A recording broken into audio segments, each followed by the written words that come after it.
শুনাইছো আজি মই আলোচনা কৰিম ক্লাছ 9 ইংলিছৰ 10 নম্বৰ চেপ্টাৰৰ কাঠমাণ্ডুৰ লগত যিটো কবিতা দিছে এ স্লাম্বাৰ ডিড মাই স্পিৰিট চিল এই কবিতাটিৰ প্ৰশ্নৰ সূত্ৰৰ কেইটা ইয়াত তোমালোকক মাত্ৰ 3টা কুৱেশ্যন দিছে ঠিক আছে আৰু কুৱেশ্যন কেইটা আনসাৰ একেবাৰে শৰ্ট হয় তোমালোকৰ কাৰণে মই একেবাৰে শৰ্ট কৈ লিখি আনিছো যাতে তোমালোকৰ ইজি হয় ঠিক আছে গতিকে ভিডিওটো শেষলৈকে চাবা ভিডিওটো বেছি দীঘল নকৰো ঠিক আছে যেহেতু প্ৰশ্ন বেছি দিয়া নাই আৰু কবিতাটো একেবাৰে সৰু হয় ঠিক আছে তো হেয়াত তোমালোকৰ কবিতাৰ টাইটেলটো এনেকুৱা হয় যে স্লাম্বাৰ ডিড মাই স্পিৰিট চিল স্লাম্বাৰ মানে হৈছে ডিপ স্লিপ অৰ্থাৎ গভীৰ নিদ্ৰা স্পিৰিট মানে আত্মা চিল মানে লক কৰি দিয়া বা ক্লোজ কৰি দিয়া বা বন্ধ কৰি দিয়া ইয়াত কবিয়ে ক'ব বিচাৰিছে যে এক গভীৰ নিদ্ৰাই তেখেতৰ আত্মাক লক কৰি দিছিল বা তেখেতৰ মাইণ্ডক লক কৰি দিছিল কিয় কিহৰ গভীৰ নিদ্ৰা কাৰণ কবিয়ে নিজৰ প্ৰিয় মানুহজনক হেৰাই পেলাইছিল ঠিক আছে তাইৰ মৃত্যু হৈ গৈছিল আৰু এই কবিতাটো কবিৰ প্ৰিয় মানুহজনৰ মৃত্যুৰ ওপৰতেই হয় ঠিক আছে ইয়াত কি কৈছে দিছ poem is about the death of a loved one. How does the poet feel when he thinks about her death? How does he imagine her to be after death? ঠিক আছে তোমালোকক কৈছে যে যিটো কবিতা আছে স্লাম্বাৰ ডিড মাই স্পিৰিট চিল এই কবিতাটো কবিৰ প্ৰিয় মানুহজনৰ মৃত্যুৰ ওপৰত হয় ঠিক আছে কবিৰ প্ৰিয় মানুহজনৰ যেতিয়া মৃত্যু হৈ যায় তেতিয়া সেই কথাটো যেতিয়া কবিয়ে ভাবে তেতিয়া কবিয়ে কেনেকুৱা অনুভৱ কৰে সেইটোৰ ওপৰত হয় এইটো কবিতা ঠিক আছে আৰু ইয়াত কৈছে যে কবিৰ প্ৰিয় মানুহজন মৃত্যুৰ পিছত কেনেকুৱা হৈ গৈছে মানে স্বৰ্গত আছে নে প্ৰকৃতিৰ এটা অংশ হৈ গ'ল ঠিক আছে তো কবি কেনেকৈ ইমাজিন কৰে মানে কবিৰ প্ৰিয় মানুহজন মানে মৰাৰ পিছত তেখেতৰ কি হৈছে প্ৰিয় মানুহজনৰ সেইটোৰ ওপৰত কবিয়ে কি ক'ব বিচাৰিছে গোটেইখিনি ইয়াত পাবা কবিতাটোত তো কবিতাটো একেবাৰে সৰু এটা কবিতা হয় মাত্ৰ 8টা লাইনত কবিতাটো দিছে আৰু কবিতাটোৰ কবি হৈছে উইলিয়াম ৱৰ্ডছৱৰ্থ ঠিক আছে এখেতে এগৰাকী ৰোমান্টিক কবি হয় অ'কে আৰু he is a great poet বহুত মানে মহান কবি হয় বহুত কবিতা লিখিছে তেখেতে বহুত ভাল কবিতা লিখিছে ঠিক আছে অলৰেডি তোমালোকে পাই আহিছা ন ইংলিছত ক্লাছ 9ত আছে ক্লাছ 10 11 12 এইবিলাকত পাই থাকিবা উইলিয়াম ৱৰ্ডছৱৰ্থৰ কবিতা ঠিক আছে নামটো অলপ কমপ্লিকেটেড হয় উইলিয়াম ৱৰ্ডছৱৰ্থ ঠিক আছে চোৱা As slumber did my spirit chill, I had no human fears. She seemed a thing that could not feel the touch of earthly years. No motion has she now, no force. She neither hears nor sees, ruled around in earth's diurnal course with rocks and stones and trees. William Wordsworth. ঠিক আছে তো তোমালোকে কবিতাটো পঢ়িবা ধুনীয়াকৈ okay এতিয়া আমি question আনসাৰবিলাক discussion কৰিম আলোচনা কৰিম এতিয়া তোমালোকক এটা শব্দাৰ্থ দিছে এটা শব্দ হৈছে ডায়ৰনেল এইটো অলপ টাফ শব্দ হয় আৰু যোনটো অৰ্থ হৈছে ডেইলি আৰু বাকী গোটেইকেইটা শব্দ আমাৰ পৰিচিত শব্দই হয় ন স্পিৰিট শব্দটোৰ অৰ্থ মেবি তোমালোকে জনা নাছিলা এইটো অৰ্থ হৈছে কি এইটো অৰ্থ হৈছে আত্মা বা মাইণ্ড ঠিক আছে আত্মাকে বুজায় বেছিকেলি ঠিক আছে আৰু স্লাম্বাৰ মানে হৈছে ডিপ স্লিপ গভীৰ নিদ্ৰা ঠিক আছে বা গভীৰ টোপনি অ'কে তো ইয়াত মানে চোৱা মই তোমালোকক থুলমূলকৈ বুজাই দিছোঁ ঠিক আছে কবিয়ে ক'ব বিচাৰিছে যে কি হৈছে এক গভীৰ নিদ্ৰাই তেখেতৰ আত্মাক লগ কৰি দিছিল কিয় কাৰণ তেখেতৰ প্ৰিয় মানুহজন হেৰাই গৈছিল ঠিক আছে তেখেতৰ প্ৰিয় মানুহজনে এতিয়া আৰু লৰচৰ কৰিব নোৱাৰে ঠিক আছে এতিয়া কোনো বস্তু দেখিব নোৱাৰে ঠিক আছে শুনিবও নোৱাৰে পৃথিৱীত যে সময় পাৰ হৈ গৈ আছে এইবিলাকে কবিৰ প্ৰিয় মানুহজনৰ ওপৰত কোনো ধৰণৰ প্ৰভাৱ নেপেলায় ঠিক আছে তো কবি ইয়াত মানে প্ৰচুৰ ইমোশ্যনেল হৈ আছে তাৰপিছত কবি এইটো একচেপ্ট কৰি লয় আৰু তাৰপিছত কবিয়ে লিখে যে সি এইখিনিত চোৱা rule okay no motion she now no force she neither hears nor sees ruled around in earth's diurnal course with rocks and stones and trees ঠিক আছে তাৰপিছত কবিয়ে মানে এইটো একচেপ্ট কৰিলে কবি প্ৰথমে মানে বহুত ইমোশ্যনেল হয় তাৰপিছত লাহে লাহে যেতিয়া দিন পাৰ হৈ গৈ থাকে তেতিয়া কবিয়ে এইটো মানে একচেপ্ট কৰি লয় আমি সকলোৱে কৰিব লাগিব একচেপ্ট ন কিবা এটা ঘটি গ'ল ঠিক আছে য বিত গই চ বাত গই এইটো নিজৰ প্ৰিয় মানুহজন হেৰাই পেলোৱাটো মানে বহুত মানে বহুত ডাঙৰ কথা হৈ যায় আমি একচেপ্ট কৰিব নোৱাৰি ইজিলি ঠিক আছে আমি নিজকে কন্ট্ৰোল কৰিব নোৱাৰি ঠিক আছে প্ৰিয় মানুহজনক মানে হেৰাই পেলালে মানে লাইফটো যেন মানে ইউজলেছ হৈ যায় মানে মিনিংলেছ হৈ যায় তেনেকুৱা হৈ যায় আই অলছ আণ্ডাৰষ্টেণ্ড দিছ বাট কি কৰিব উপায়টো নাই আমিতো ছুচাইড নকৰোঁ ন পৃথিৱীতো জীয়াই থাকিব লাগিব ন গতিকে মুভ অন কৰিবই লাগিব তো কবিৰো তেনেকুৱা হৈছে কবিয়ে তাৰপিছত এইটো একচেপ্ট কৰি লৈছে যে মোৰ প্ৰিয় মানুহজন এতিয়া নাই তো তেখেত কি হৈছে প্ৰকৃতিৰ এটা পাৰ্ট হৈ গৈছে যেনেকৈ নেকি পাহাৰ পৰ্বত গছ গছনি এইবিলাক প্ৰকৃতিৰ অংশ হয় পাৰ্ট হয় তেনেকৈ মোৰ প্ৰিয় মানুহজন প্ৰকৃতিৰ এটা পাৰ্ট হৈ গৈছে আৰু পৃথিৱীৰ দৈনিক গতিত পৃথিৱীৰ সৈতে ঘূৰি আছে ঠিক আছে তো এইটো হৈছে কবিতাৰ থুলমূল অৰ্থ ঠিক আছে গতিকে তোমালোকে কবিতাটোৰ অৰ্থ জানিবলৈ চেষ্টা কৰিবা এতিয়া মই তোমালোকক শব্দবিলাকৰ মানে প্ৰশ্নবিলাকৰ উত্তৰ দেখাই দিম ঠিক আছে মাত্ৰ 3টা প্ৰশ্ন দিছে আৰু মই তোমালোকক এটা হোমৱৰ্ক দিম ঠিক আছে এটা হোমৱৰ্ক দিম আৰু হেতুৰ আনসাৰ তোমালোকে কমেন্টত মোক জনাব লাগিব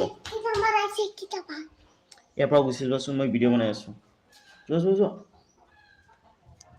ইয়াত তোমালোকক দিছে থিংকিং এবাউট দা পোয়েম ঠিক আছে ওকে তাৰমানে তোমালোকক কবিতাটোৰ বিষয়ে ভাবিবলৈ দিছে তো মই তোমালোকক অলৰেডি কবিতাটো বুজাই দিছো ন আৰু শিক্ষকৰ পৰা ভালদৰে বুজি ল'বলৈ চেষ্টা কৰিবা তোমালোকে মানে কুৱেশ্যন আনসাৰবিলাক মুখস্থ কৰিলেই নহ'ব মানে তোমালোকক চেপ্টাৰটোৰ জৰিয়তে কি বুজাব বিচাৰে সেইটো তোমালোকে বুজি পাব লাগিব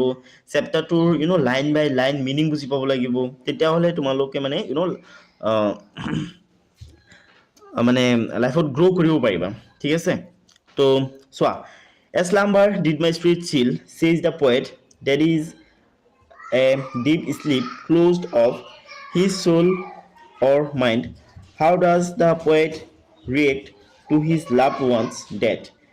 Does he feel bitter grief or does he feel a great peace?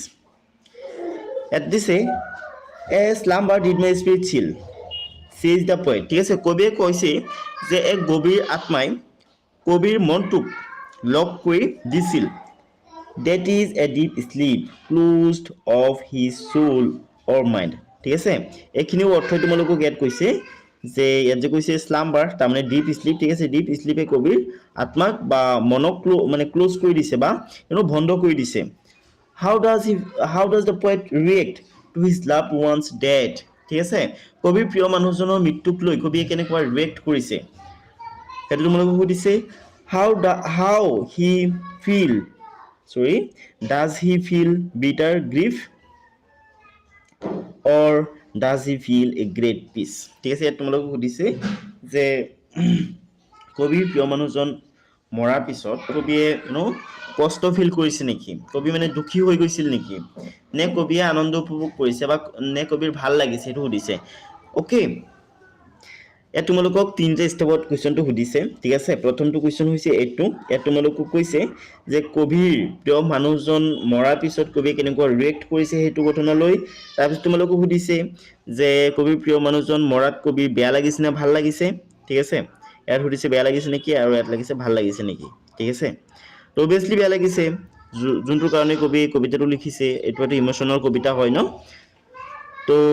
ইয়াত চোৱা এইটো তোমালোকৰ প্ৰশ্নটো হয় প্ৰথম প্ৰশ্নটো আৰু ইয়াত মই আনসাৰটো লিখিছো আনসাৰটো একেবাৰে শৰ্টকৈ লিখিছো তো চোৱা the poet is shocked and at the death of his loved one ঠিক আছে the poet is shocked at the death of his loved one ঠিক আছে কবিৰ প্ৰিয় মানুহজনৰ মৃত্যুক লৈ কবি একেবাৰে শ্বক হৈ গৈছিল একেবাৰে আচৰিত হৈ গৈছিল তেওঁ মানে এইটো ভবাই নাছিল ইমাজিনেই কৰা নাছিল যে কেতিয়াবা বা তেওঁৰ প্ৰিয় মানুহজনে তেওঁক এৰি এই পৃথিৱীখনৰ পৰা গুচি যাব এইটো কবিয়ে কল্পনাও কৰা নাছিলে সেইটো কাৰণে কবিজন কি হৈছিলে একেবাৰে শ্বক হৈ গৈছিলে আচৰিত হৈ গৈছিলে য়েছ হি ফিলছ ডিপ চেন্স অফ গ্ৰিফ ঠিক আছে তেওঁ মানে প্ৰচুৰ মানে দুখিত হৈ গৈছিলে প্ৰচুৰ মানে ভাঙি পৰিছিলে একেবাৰে no he does not feel any peace he is dejected ঠিক আছে তেওঁ কোনো ধৰণৰ ইয়াৰ পৰা আনন্দ পোৱা নাছিলে ঠিক আছে তেওঁ প্ৰচুৰ দুখী হৈ গৈছিলে যদিও লিখিবা একেবাৰে শ্বৰ্টকৈ লিখিছোঁ আখৰবিলাক ডাঙৰ উত্তৰটো ডাঙৰ দেখা গৈ আছে but the answer is very short okay next কুৱেশ্যনটো হৈছে the passing of time will no' longer effect her says the poet which lines of the poem say this the passing of time will no' longer effect her says the poet which lines of the poem say this ইয়াত তোমালোকক কৈছে যে পৃথিৱীত যে সময় পাৰ হৈ গৈ আছে এই সময় কিন্তু কবিৰ প্ৰিয় মানুহজনৰ ওপৰত কোনো ধৰণৰ ইফেক্ট নেপেলায় কোনো ধৰণৰ প্ৰভাৱ নেপেলায় তো কবিতাটোত দিয়া কোনকেইটা লাইনে এই কথাটো কয় ঠিক আছে কবিতাটোত দিয়া কোনকেইটা লাইনে এইখিনি কয় এইখিনিত ডেছক্ৰাইব কৰে ঠিক আছে তো আনসাৰ হ'ব he seemed a thing that could not feel the touch of earthly years ঠিক আছে তেওঁ এনেকুৱা এটা বস্তুলৈ পৰিৱৰ্তন হৈ গৈছে এই যে পৃথিৱীত সময় পাৰ হৈ আছে সেই সময়খিনি তেওঁ ফিল কৰিব নোৱাৰে ঠিক আছে সেই সময়খিনি তেওঁৰ ওপৰত কোনো ধৰণৰ ইফেক্ট নেপেলাইছে সেই সময়খিনি তেওঁৰ ওপৰত কোনো ধৰণৰ ইফেক্ট নেপেলায় অ'কে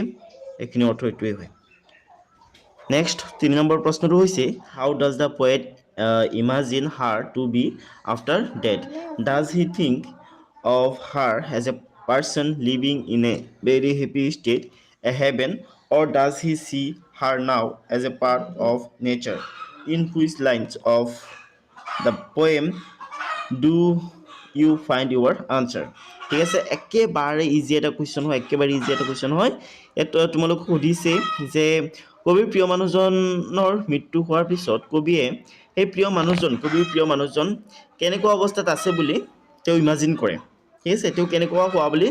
কবিয়ে ইমাজিন কৰে। ঠিক আছে, তো তোমালোকক তাৰপিছত সুধিছে যে কবিয়ে এনেকুৱা ভাবে নেকি যে তেওঁৰ প্ৰিয় মানুহজন বহুত সুখত আছে, স্বৰ্গত আছে, তেনেকুৱা ভাবে নেকি? নে কবি এনেকুৱা ভাবে যে তেওঁৰ প্ৰিয় মানুহজন এই প্ৰকৃতিৰ এটা পাৰ্ট হৈ গৈছে, এটা অংশ হৈ গৈছে? ঠিক আছে, এনেকুৱা ভাবে নেকি? একেবাৰে ইজি কুৱেশ্যন, মই শ্বৰ্টকৈ লিখিছোঁ তোমালোকৰ কাৰণে। চোৱা, আনচাৰ লিখিবা। দ্য পয়েট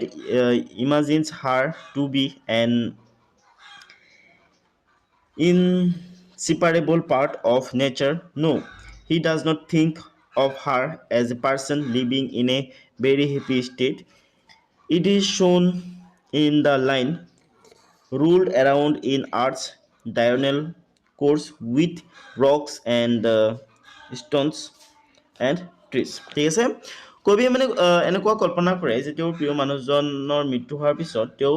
হেৰি হৈ গৈছে, প্ৰকৃতিৰ এটা পাৰ্ট হৈ গৈছে, প্ৰকৃতিৰ এটা অংশ হৈ গৈছে। ঠিক আছে, আৰু পৃথিৱীত থকা বাকী যিবিলাক বস্তু পৃথিৱীৰ দৈনিক গতিত পৃথিৱীৰ লগতে ঘূৰি আছে, তেনেকৈ ঘূৰি আছে। ঠিক আছে, তেনেকুৱা কবি কল্পনা কৰিছে। তাৰপিছত মই তোমালোকৰ কাৰণে এটা হোমৱৰ্ক আনিছোঁ, এটা সৰু কুৱেশ্যন, আৰু কুৱেশ্যনটো হৈছে who is the poet of the poem a slumber did my spirit seal? ঠিক আছে, এ স্লাম্বাৰ ডিড মাই স্পিৰিট চিল, এই কবিতাটোৰ কবি কোন? Who is the writer, who is the poet of the poem a slumber did my spirit seal? ঠিক আছে, তোমালোকে মোক কমেণ্ট কৰি জনাবাচোন কবিজনৰ নাম কি। অ'কে, কমেণ্ট কৰিবাই, মই চাম কোনে কোনে মানে জানে কবিজনৰ নাম। ঠিক আছে, কবিতাটো ধুনীয়াকৈ দি আছে, তোমালোকে তাৰ পৰা চাইছে কমেণ্ট কৰিব পাৰা। অ'কে, তো তোমালোকক দিছে ৰিড এণ্ড এনজয়। ইয়াত তোমালোকক এটা কবিতা দিছে, এই কবিতাটো কোনে লিখিছে? উইলিয়াম শ্বেক্সপিয়াৰে লিখিছে। ঠিক আছে, তো মৰমৰ ছাত্ৰ ছাত্ৰীসকল, আজি ভিডিঅ'টো ইমান আছিলে। ভিডিঅ'টো চাই তোমালোকক কেনেকুৱা লাগিছে মোক কমেণ্ট কৰি জনাবা। ভিডিঅ'টো ভাল লাগিলে ভিডিঅ'টো লাইক এটা